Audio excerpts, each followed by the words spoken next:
Assalamualaikum warahmatullahi wabarakatuh. Perkenalkan saya Intan Fajriah dengan NPM 23081001003. Pada kesempatan kali ini saya akan mempresentasikan di ujian akhir semester praktikum pemrograman Big Data, di mana sebelum itu saya akan memberikan pengertian tentang Big Data itu sendiri, di mana Big Data adalah data yang cukup besar dan juga data yang bergerak cepat dan juga beragam, sehingga untuk menganalisis data tersebut dibutuhkan teknologi khusus untuk agar data yang sudah kita analisis tersebut dapat disimpan dan juga dianalisis dengan cara yang efektif. Kemudian untuk materi yang saya akan review itu adalah yang pertama konsep dasar data gambar dan analisis data eksploratif atau EDA untuk data gambar. Kemudian untuk materi keduanya model CNN dan transfer learning. Dan materi ketiga ada anotasi gambar. Yang keempat deteksi objek YOLO. Yang kelima itu membuat dashboard dengan Streamlit. Yang keenam ada scraping data. Dan yang ketujuh atau yang terakhir itu ada analisis sentimen. Untuk yang pertama itu ada data gambar, di mana data gambar adalah data yang berbentuk informasi visual yang dipresentasikan sebagai kumpulan data piksel. Setiap piksel memiliki nilai intensitas atau warna tertentu. Untuk komponen utama data gambar itu yang pertama ada piksel, di mana dia itu adalah unit terkecil untuk penyusun gambar. Yang kedua itu ada warna, itu seperti RGB-nya. Yang ketiga itu ada resolusi, itu seperti ukuran gambar. Yang keempat itu ada formatnya seperti JPEG ataupun PNG. Kemudian untuk jenis data gambarnya itu ada dua. Yang pertama itu ada raster, yang itu berbasis pixel. Yang kedua itu ada vektor, di mana dia itu berbasis garis atau kurva. Kemudian untuk analisis data eksploratif.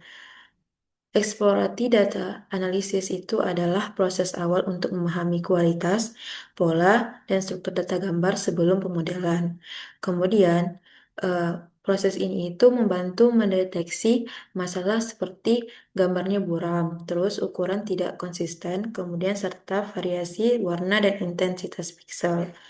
Kemudian ada tahapan eksploratory data analisis data gambar sebagai berikut. Yang pertama itu ada visualisasi gambar, di mana dia itu melihat kualitas, variasi, agar ukuran input model itu konsisten.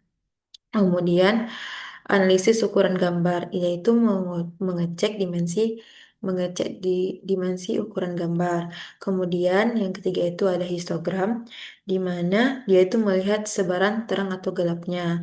Kemudian yang ada korelasi channel warna atau RGB, itu melihat pentingnya warna sebagai fitur. Kemudian ada deteksi outlier gambar, di mana dia menemukan gambar rusak, terlalu gelap atau terang, ataupun tidak relevan.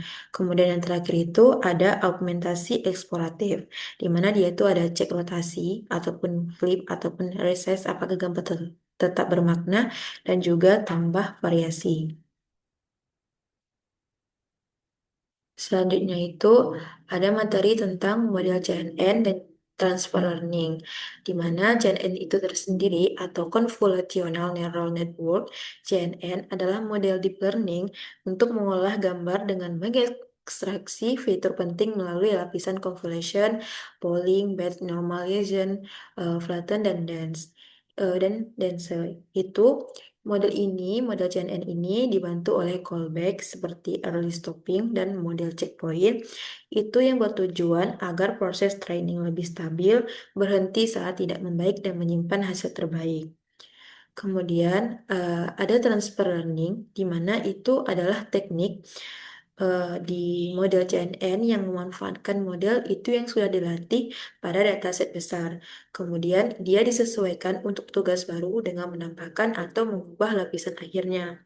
Dengan model dasar seperti ResNet 50, proses training menjadi lebih cepat, lebih akurat, dan data tidak perlu data yang banyak. Selanjutnya ada anotasi gambar, di mana tujuan anotasi adalah untuk memberi label pada objek di dalam gambar agar model dapat mengenali posisi dan kelas objek saat proses pelatihan. Jadi, selama lab pemrograman Big Data itu, kami menggunakan platform platform RoboFlow karena platform RoboFlow itu menyediakan fitur bounding box ataupun crop ataupun penandaan manual yang mudah digunakan. Kemudian ada langkah-langkahnya. Yang pertama itu itu ada membuat bounding box pada objek setiap gambar. Kemudian kita memilih kelas ataupun label yang sesuai dengan setiap objek yang mana itu sesuai dengan dataset masing-masing. Kemudian terakhir itu kita memastikan area yang kita beri label itu sesuai dengan bentuk dan juga letak objek. Selanjutnya adalah melakukan peninjauan label, di mana ini bertujuan untuk mengecek ulang bounding box dan label untuk memastikan ukurannya itu tepat, posisinya tidak meleset, kemudian kelas objeknya tidak salah. Kemudian untuk langkah terakhirnya itu adalah dataset yang dianotasi ataupun diekspor itu harus berformat YOLO F8 karena agar dapat langsung digunakan pada proses pelatihan model. Selanjutnya itu ada materi tentang deteksi objek. YOLO F8 adalah metode deteksi objek yang mampu mengenali dan menentukan posisi objek dalam gambar ataupun video secara cepat ataupun akurat hanya dengan satu kali pemindaian. Kemudian untuk YOLO F8 itu dia memiliki tiga komponen utama. Yang pertama itu dia ada backbone, itu dia berfungsi untuk mengekstraksi fitur penting dari gambar. Yang kedua itu ada next, untuk menggabungkan fitur dari berbagai level agar model mampu mendeteksi objek kecil maupun besar. Kemudian yang ketiga itu ada head, di mana dia itu berfungsi untuk menghasilkan prediksi akhir berupa bounding box kelas objek, dan confidence. Untuk contoh deteksi objek yang telah kami lakukan itu, apalagi saya, itu adalah ini. Dia dapat mendeteksi kelas daun di mana dataset yang saya gunakan itu adalah dataset penyakit bunga matahari di mana dia ada 4 kelas, ada leaf scars, downy mildew, fresh leaf, dan downy mildew.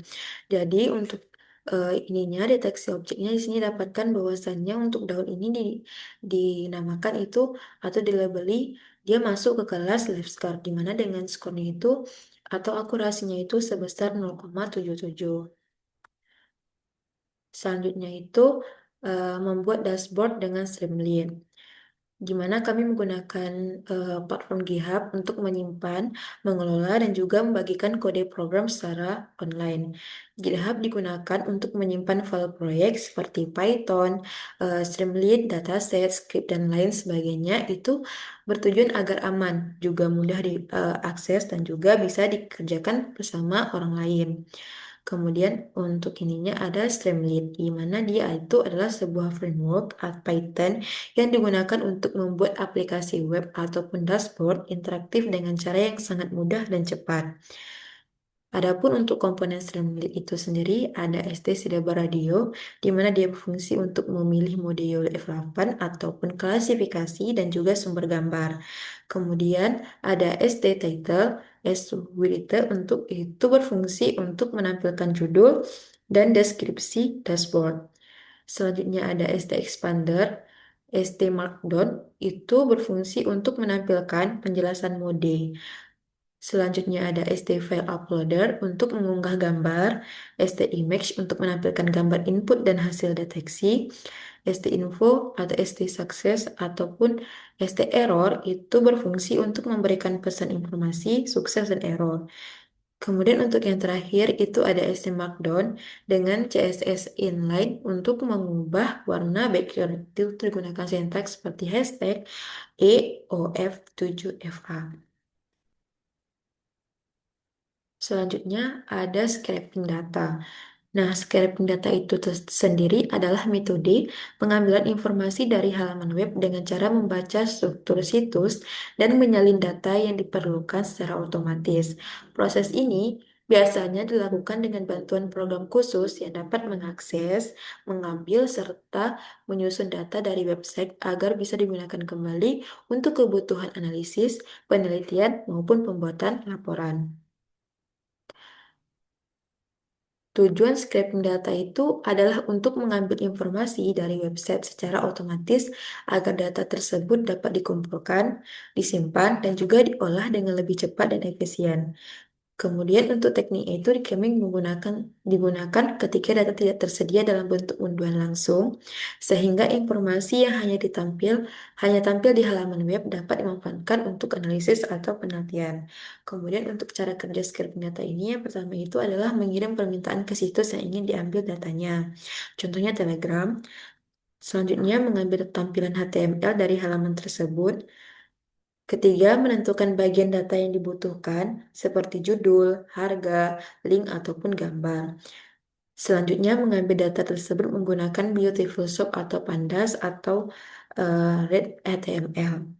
Kemudian, langkah terakhir adalah menyimpan hasil ekstraksi file CSV untuk digunakan pada analisis selanjutnya.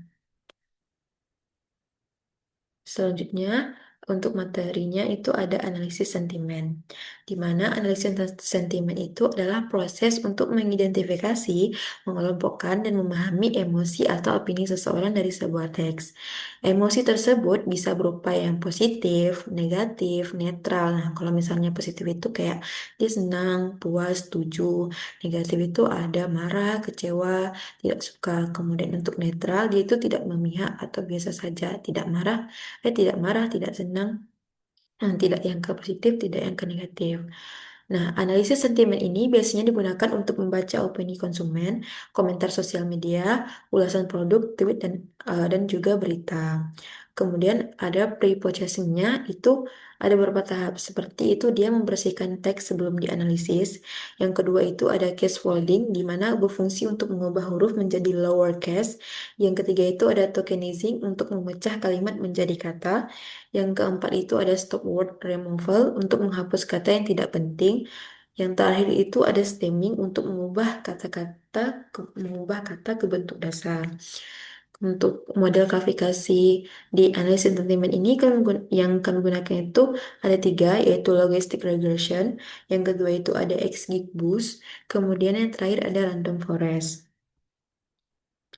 Kemudian untuk eksplorasi data, analisis sentimen. Jadi saya kemarin itu menganalisis aplikasi Telegram di mana didapatkan bahwasannya text length distributionnya itu ataupun panjang ukuran komentarnya itu, panjang atau pendeknya itu dapat terlihat pada text length distribution, di mana di sini ada kurang lebih 200.000 kata untuk ini. Maksudnya di sini adalah bahwasannya banyak orang yang berkomentar teksnya itu panjang dibandingkan yang pendek. Untuk yang top 20 most common words itu adalah kata yang sering muncul, di mana di sini ada bagus, di mana itu dapat diperkirakan dengan 68.000, ataupun disusul telegramnya itu sekitar 45 hingga 50.000. Kemudian itu untuk worker itu sama, dia seperti kata yang sering sekali muncul. Di sini dapat kita lihat bahwasannya semakin besar untuk ukuran datanya itu, maka itu tandanya dia makin sering muncul. Kayak untuk ulasannya itu seperti ini. Ini ada bagus yang pertama, yang kedua itu ada Telegram, yang good juga, nya banget, eh, juga kode, very dan lain sebagainya. Nah, kemudian untuk di analisis sentimen, kami juga ada memprediksi kalimat positif dan negatif. Nah, dari sintak ini kita dapat lihat bahwasannya ini ada katanya itu yang kami uninstall karena premium update 100, di mana ketika kami menggunakan ini, yang terdeteksi itu ada dua negatif dan satu yang positif. Jadi ini adalah predik kalimat negatif. Kemudian untuk enable itu kita prediksi kalimat positif dengan contoh kalimatnya itu good. Di sini setelah diprediksi bahwasannya untuk model random forest-nya itu diprediksi ide itu positif, XGBoost-nya itu diprediksi positif juga, dan yang terakhir juga logistic regression itu juga positif. Oke, sekian presentasi dari saya, kurang lebih saya mohon maaf. Saya akhiri. Assalamualaikum warahmatullahi wabarakatuh.